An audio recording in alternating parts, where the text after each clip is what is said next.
जानते हो गब्बर के दुश्मनों की प्रॉब्लम क्या है? कि वो गब्बर के दुश्मन है। सरदार बहुत खुश लगे हो, क्या हुआ? अरे सांबा, वो चेन्नई की टीम का इंडिया आने का टिकट बुक हुआ क्या? जी सरदार। सांबा, एक काम और कर, पंजाब और राजस्थान का टिकट भी बुक कर, सब एक साथ वीरू से मिलने चलते। तड़ी पार होने के बाद चेन्नई का ये नियम रहा है, हम तो डूबेंगे सनम, तुम्हें भी ले डूबेंगे। पंजाब हो गई है आउट, इसमें कोई नहीं है डाउट। धोनी ने ठान ली थी, इंडिया अकेले नहीं जाऊंगा, 2 या 3 टीमों को साथ लेकर जाऊंगा। अब क्या बताएं इस मैच का रिपोर्ट, शौक समाचार सुनाने जैसा लग रहा है। पंजाब का फॉर्म देखकर लग तो ऐसा रहा था जैसे कल का मैच जीत लेंगे, पर एमएस को गब्बर ऐसे ही थोड़ी कहते हैं। टॉस जीतकर स्मार्ट कॉल लिया, फील्डिंग ली। अब पंजाबी मुंडों ने टीम बनाई थी चेजिंग के लिए, आ गई पहले बैटिंग। शुरुआत बढ़िया मिली द सीरियस मैन मयंक से, पर उनके आउट होते ही पंजाब बैटिंग में कॉस्ट कटिंग चालू हो गया।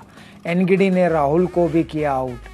ताऊ आए तो चेन्नई ने भी अपने चाचा ताहिर को उतारकर ताऊ वर्सेस ताऊ बैटल जीता। ठाकुर ने ठोक दिया पूरन को और पूरी पंजाब बैटिंग हो गई हैंडीकैप। आ गए बेचारे हुड्डा, जिनका इस सीजन बैटिंग के साथ नहीं हो रहा था शक्करपूड़ा।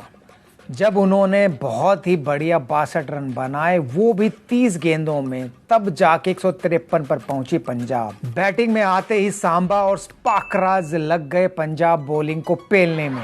चेन्नई के बेस्ट बैट्समैन सांबा भले ही 48 रन बनाकर आउट हो गए हों, पर स्पार्कराज ने लगातार तीसरा अर्धशतक बनाकर मैच खत्म किया।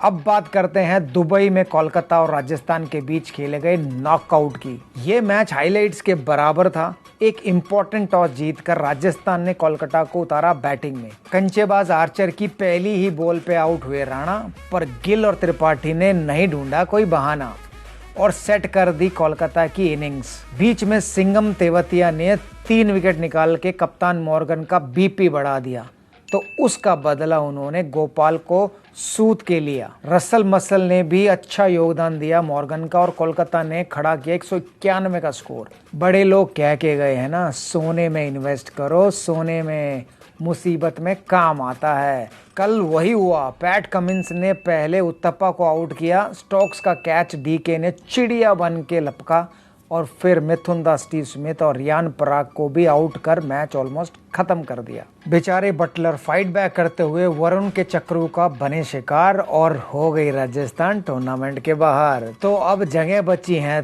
3 प्लेऑफ्स की और पैसेंजर हैं 4। अब आएगा मजा। देखो, बाकी टीमों का जो होगा सो होगा रन रेट की भसड़ में, पर आज जब दिल्ली और बैंगलोर खेलेंगे आबू धाबी में, तो उसमें एक बात पक्की है कि जो जीतेगा वो फिनिश करेगा नंबर 2 पर और खेलेगा फर्स्ट क्वालिफायर मुंबई के सामने। वैसे दिल्ली को तो अंपायर नितिन मेनन का धन्यवाद करना चाहिए। वो पंजाब के सामने वाला पहला मैच तो इनको भेंट स्वरूप ही मिला था, नहीं तो अभी तक गुड बाय हो गया होता। खैर, अब फोकस करते हैं इनकी बैटिंग पर। शॉ को पुल के लप्पे की 7.5 हो गई है। अगर पुल मारना ही है तो थोड़ा पॉन्टिंग से ट्यूशन ही ले ले भाई, फ्री की सैलरी देने का क्या फ़ायदा।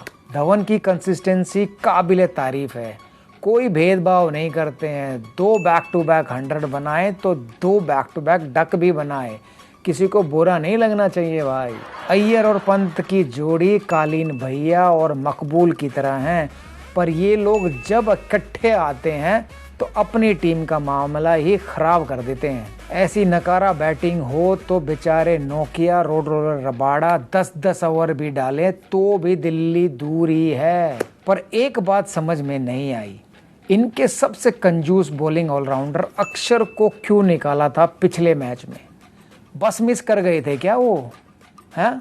अब बात करते हैं बैंगलोर की। देखो, ये मैच अगर हाथ से गया तो बैंगलोर बनेंगे रोए हुए चैलेंजर्स बैंगलोर। मतलब जो हालात में वो 10 दिन पहले थे और अब जो हालात में हैं, उसे देखकर तो रोना ही आएगा भाई। घुमा फिरा के वही सदियों पुरानी कहानी लौट आई है। बैटिंग में चीकू एबीडी और बॉलिंग में सूखा बॉडीगार्ड। देखो बड़ा दिन है, बड़े प्लेयर फिंच का खेलना बनता है। फिलिपी भी तो 30 रन ही बना रहे हैं। इससे अच्छा एक बार वर्ल्ड के 3 नंबर T20 बैट्समैन को खिला लो। और इस सब के बावजूद चीकू और एबीडी में से किसी ना किसी को तो चलना पड़ेगा, ये तो कंडीशन अप्लाई है। बॉलिंग में सुंदर, बॉडीगार्ड और मॉरिस तो बचा रहे हैं, पर सिराज ने दासू ट्रेलर दिखाने के बाद पॉपकॉर्न ही खाया है। और सैनी रबाडा के अपोजिट हैं। रबाडा एक मैच में 3 विकेट लेते हैं, तो ये जनाब 3 मैच में 1 विकेट लेते हैं। तो दोनों टीम की दुर्गति बराबर हुई है, तो मैच भी बराबर का होगा। प्रेडिक्शन की बात कर लेते हैं। वैसे मेरी प्रेडिक्शन तो ठीक निकलती नहीं है, और ऊपर से आप लोग मुझे ताने मारते हैं, फिर भी मैं प्रेडिक्शन कर देता हूँ। मुझे लगता है कि दिल्ली जीतेगी। शायद इस बार मेरी ज़बान पे सरस्वती बैठी और सच हो जाए। चलो आखिरी डबल हेडर भी ख़त्म हो गया, तो उसके नाम पर डबल सवाल भी ले लेते हैं। प्रिंस पूछ रहे हैं, पाजी आपका ऑल टाइम फेवरेट कप्तान कौन है और क्यों? मेरा ऑल टाइम फेवरेट कप्तान सौरव गांगुली है, और वो इसलिए क्योंकि जब सौरव गांगुली ने कप्तानी की थी तो उन्होंने एक नई टीम बिल्ड की थी।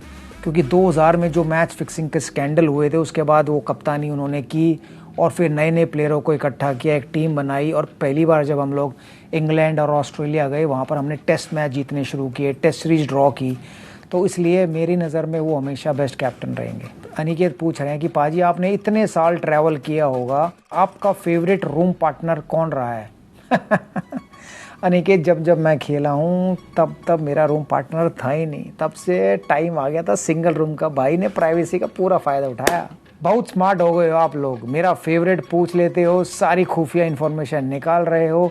अब मैं आपसे पूछता हूँ, आप बताओ मेरे इतने कैरेक्टर्स में से आपको सबसे बढ़िया कौन सा लगा? तो कमेंट्स करो, और याद रहे लोग क्रिकेट का मज़ा करो, कोरोना को दफ़ा, वीरू की बैठक जमेगी हर सुबह। वीरू की बैठक।